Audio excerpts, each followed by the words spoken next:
wish you a Merry Christmas. We wish you a Merry Christmas. അസീസിയിലെ വിശുദ്ധ Francis ആണ് പുൽക്കൂടുകൾ നിർമ്മിക്കാൻ തുടക്കം കുറിച്ചത്. 1823 ക്രിസ്മസ് രാത്രിയിൽ വിശുദ്ധൻ ഇറ്റലിയിലെ ഗ്രീച്ചി എന്ന സ്ഥലത്ത് ഉണ്ണിയേശു ജനിച്ച രംഗം ആളുകളെ ഉപയോഗിച്ച് അവതരിപ്പിച്ചു. ഈ അവതരണം വളരെ പെട്ടെന്ന് ആളുകൾക്കിടയിൽ ചർച്ചാ വിഷയമായി. 100 വർഷം കൊണ്ട് ഇറ്റലിയിലെ എല്ലാ പള്ളികളിലും ക്രിസ്മസിന് പുൽക്കൂടുകൾ നിർമ്മിക്കുവാൻ തുടങ്ങി. 1000 പുൽക്കൂട്ടുകളിൽ ഉണ്ണി പിറന്നാലും നമ്മുടെ ഹൃദയങ്ങളിൽ ഉണ്ണിയേശു പിറക്കുന്നില്ലെങ്കിൽ ക്രിസ്മസ് കൊണ്ട് എന്ത് പ്രയോജനം? ഈ ക്രിസ്മസ് നമ്മുടെ ഹൃദയങ്ങളിൽ ഉണ്ണിയേശു പിറക്കാൻ ഇടയാകട്ടെ. എല്ലാവർക്കും ഹൃദയം നിറഞ്ഞ ക്രിസ്മസ് ആശംസകൾ.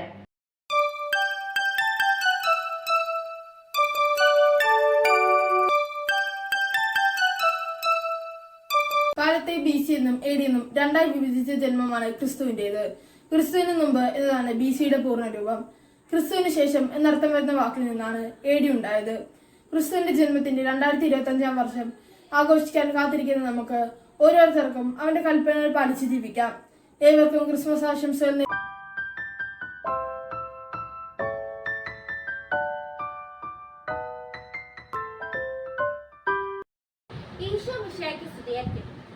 ബെത്ലഹേം കിഴക്കുതിച്ച ദിവ്യ നക്ഷത്രം ജ്ഞാനികൾക്കും ആട്ടിടയമാർക്കും ഉണ്ണിയേശുവിലേക്കുള്ള വഴികാട്ടികളായിരുന്നു.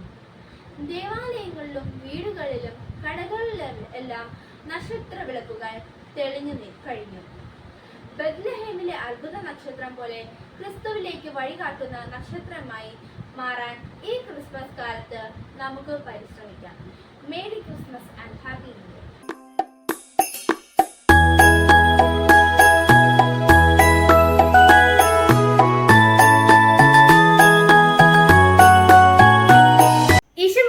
സ്തുതിയായിരിക്കട്ടെ.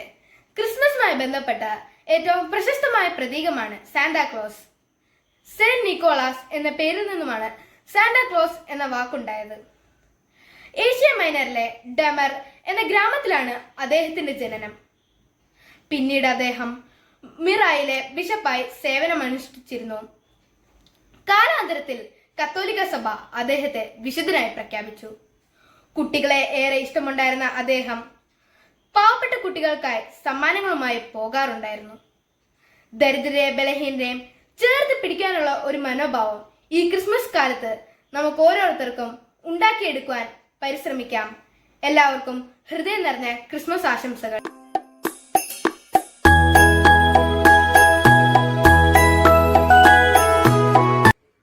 യേശുവിന്റെ ജനനത്തിന്റെ സന്തോഷം അറിയിക്കലയക്കുന്ന ആശംസാ കാർഡുകളാണ് ക്രിസ്മസ് കാർഡുകൾ. 1843 ഇംഗ്ലണ്ടിലാണ് ആദ്യമായി ക്രിസ്മസ് കാർഡുകൾ വിപണിയിലെത്തിയത്. സർ ഹെൻറി കോൾ എന്നൊരാളാണ് ഇതിനു പിന്നിൽ. യേശുവിന്റെ ജനനത്തിന്റെ സന്തോഷം മറ്റുള്ളവരിലേക്കും പകരുവാൻ നമുക്ക് ആത്മാർത്ഥമായി പരിശ്രമിക്കാം. എല്ലാവർക്കും എന്റെ ക്രിസ്മസ് ന്യൂ ഇയർ ആശംസകൾ നേരുന്നു.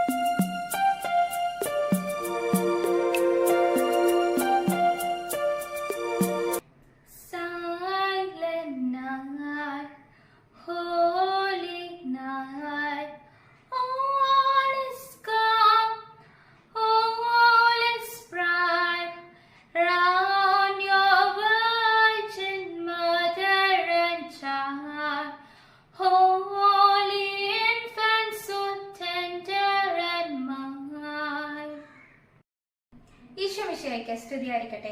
വളരെ പ്രശസ്തമായ കരോൾ ഗാനങ്ങളിൽ ഒന്നാണ് സൈലന്റ് നൈറ്റ്. 1816 ജോസഫ് മോർ എന്ന പുരോഹിതനാണ് ഇത് എഴുതിയത്. ജർമ്മൻ ഭാഷയിൽ എഴുതിയ ഈ ഗാനം ഫ്രാൻസിസ് ഗ്രൂവർ ആണ് ചിട്ടപ്പെടുത്തിയത്. ഏറ്റവും കൂടുതൽ തവണ റെക്കോർഡ് ചെയ്യപ്പെട്ട ക്രിസ്മസ് ഗാനങ്ങളിൽ ഒന്നാണ് ഇത്. നിശബ്ദമായ വിശുദ്ധ രാത്രിയിൽ പുൽക്കൂട്ടിൽ പറന്ന ഉണ്ണിയെ സ്വീകരിക്കാൻ നമുക്ക് ഓരോരുത്തർക്കും നമ്മുടെ മനസ്സുകളെ ഒരുക്കാം. Wish you a Merry Christmas and a Happy New Year.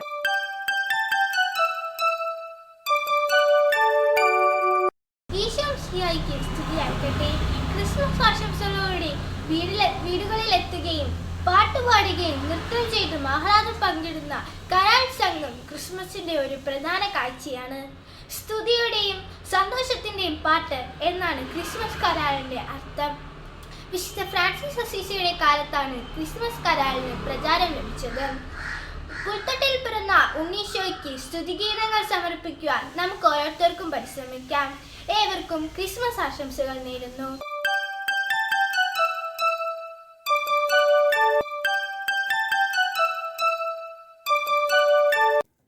മിഠായികളും ബലൂണുകളും കൊച്ചു സമ്മാനപ്പൊതികളും കുഞ്ഞു നക്ഷത്രങ്ങളും ഒക്കെ തൂക്കി ബൾബുകൾ കൊണ്ട് അലങ്കരിച്ച ക്രിസ്മസ് ട്രീ ക്രിസ്മസ് ആഘോഷങ്ങളുടെ ഭാഗമാണ്. പൈൻ, ദേവദാരു, ഫിർ തുടങ്ങിയ മരങ്ങളാണ് ക്രിസ്മസ് ട്രീയായി അലങ്കരിക്കുന്നതിന് വേണ്ടി പാശ്ചാത്യ രാജ്യങ്ങളിൽ നിന്നുള്ളവർ തിരഞ്ഞെടുത്തിരുന്നത്. 19-ാം നൂറ്റാണ്ടിന്റെ അവസാനത്തോടെ ജർമ്മനിയിലാണ് കൃത്രിമമായി ഉണ്ടാക്കിയ ക്രിസ്മസ് ട്രീകൾ പ്രചാരത്തിലായത്. ക്രിസ്മസ് ട്രീകളും മനസ്സും ഒരുക്കി ഉണ്ണിയേശുവിനെ വരവേൽക്കാനായി നമുക്ക് കാത്തിരിക്കാം. Wish you a merry Christmas and happy new year.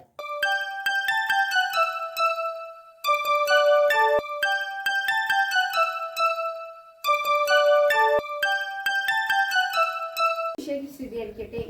ഒരറ്റം വളഞ്ഞ ഊന്നുവടി പോലിരിക്കുന്ന ഒരു ക്രിസ്മസ് മിഠായിയാണ് ക്യാൻഡി കേക്ക്. ഉണ്ണീശുവിനെ കാണാനെത്തിയ ആട്ടിടയന്മാരുടെ വടിയെയാണ് ഇത് ഓർമ്മിപ്പിക്കുന്നത്. വെളുത്ത നിറത്തിൽ ചുമന്ന വരകളോടുകൂടിയാണ് ഇത് സാധാരണ കാണപ്പെടാറുള്ളത്. 17-ാം നൂറ്റാണ്ടിൽ ഒരു ക്രിസ്മസ് കാലത്ത് ജർമ്മനിയിലെ ഒരു പള്ളിയിൽ വെച്ചാണ് ഇത് ആദ്യമായി ഉപയോഗിക്കപ്പെട്ടത്. പ്രാർത്ഥന നടക്കുന്ന സമയത്ത് കുട്ടികളെ അടക്കിയിരുത്തുവാൻ ഗായക സംഘ നേതാവിന്റെ ഒരു വിദ്യയായിരുന്നു ഇത്. ഉണ്ണീശുവിനെ പുൽക്കൂട്ടിൽ വന്ന് ആദ്യമായി കാണാൻ സാധിച്ച ആട്ടിടയരുടെ ലാളിത്യ ജീവിതം സ്വന്തമാക്കുവാൻ നമുക്ക് ഈ ക്രിസ്മസ് കാലത്ത് പരിശ്രമിക്കാം. Wish you merry Christmas and happy new year.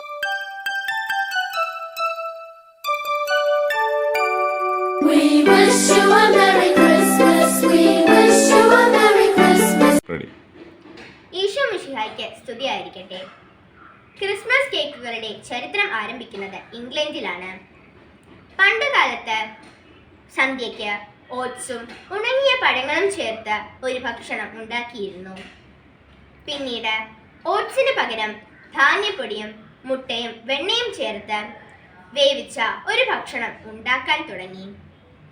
14-ാം നൂറ്റാണ്ടിൽ ഉണ്ടാക്കി തുടങ്ങിയ ഈ ഭക്ഷണമാണ് ഇന്നത്തെ പ്ലം കേക്കിന്റെ ആദ്യ രൂപം.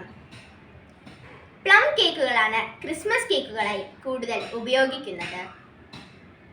ക്രിസ്മസ് മധുരമുള്ള ഓർമ്മകളാണ് നമുക്ക് നൽകുന്നത്. മറ്റുള്ളവരുടെ ജീവിതത്തെ മധുരമുള്ളതാക്കാൻ ഉതകുന്ന നന്മ പ്രവർത്തികൾ ചെയ്യാൻ ഈ ക്രിസ്മസ് നമ്മെ ഒരുക്കട്ടെ. ഏവർക്കും ക്രിസ്മസ് ആശംസകൾ നേരുന്നു. നന്ദി.